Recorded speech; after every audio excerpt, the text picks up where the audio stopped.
দিবেন সন্দ্বীপে, নেতা পাবেন মালদ্বীপে। এখন ভোট দিবেন চুয়াডাঙ্গায় আর নেতা পাবেন আলফাডাঙ্গায়, হবে নাকি? এটা নষ্ট করে দিয়ে পালিয়ে গেছে।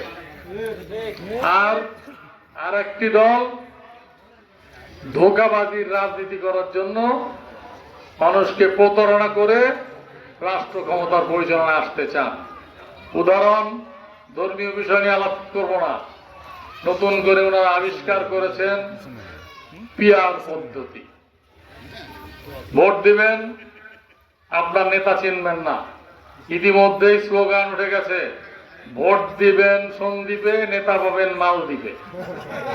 এখন ভোট দিবেন চুয়াডাঙ্গায় আর নেতা পাবেন আলফাডাঙ্গায়, হবে নাকি? এটা হবে না। তবে কোনদিন যদি বাংলাদেশের জনগণ এটা মেনে নেয়, আমাদের আপত্তি নাই, কারণ আমরা জনগণের ক্ষমতায় বিশ্বাসী। আর জনগণ মানছে কি মানছে না সেটার জন্য প্রয়োজন হলো গণভোট।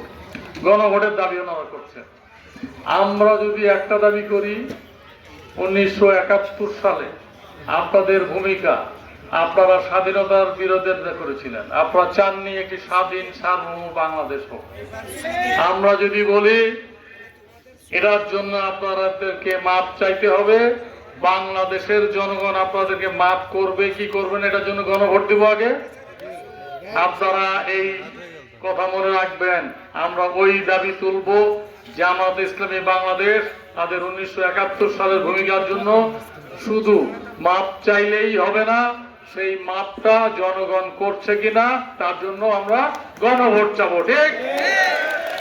যদি আপনারা দেখেছেন অথবা শুনেছেন, 2024-এর 5ই আগস্টের পরে বিদেশি সাংবাদিকরা যখন ওনার সাক্ষাৎ দেওয়ার সুযোগ পেয়েছিল, তখন ওনার কাছে প্রশ্ন করেছিল যে আপনাকে সাবেক প্রধানমন্ত্রী, না উচ্চারণ করতে চাই না, উনি আপনাকে যে অত্যাচার নির্যাতন করেছেন, ওনার অত্যাচার নির্যাতনের কারণে আপনার ছোট ছেলেকে আপনি হারিয়েছেন, তার ব্যাপারে আপনি কি বলবেন?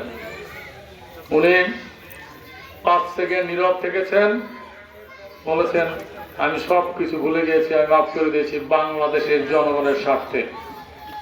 তো আমরা বাংলাদেশি জাতীয়তাবাদী দল আমরা ক্ষমা প্রদর্শন করতে রাজি আছি, কিন্তু সবার আগে জনগণকে সেটার সাথে থাকতে হবে এবং জনগণের সাথে আমরা রাজনীতি করতে চাই বলে, জনগণের উন্নয়নের জন্য আমরা রাজনীতি করতে চাই বলেই আমরা আমাদের নেতা 31 দফার রাষ্ট্র সংস্কারের কর্মসূচি দিয়েছেন।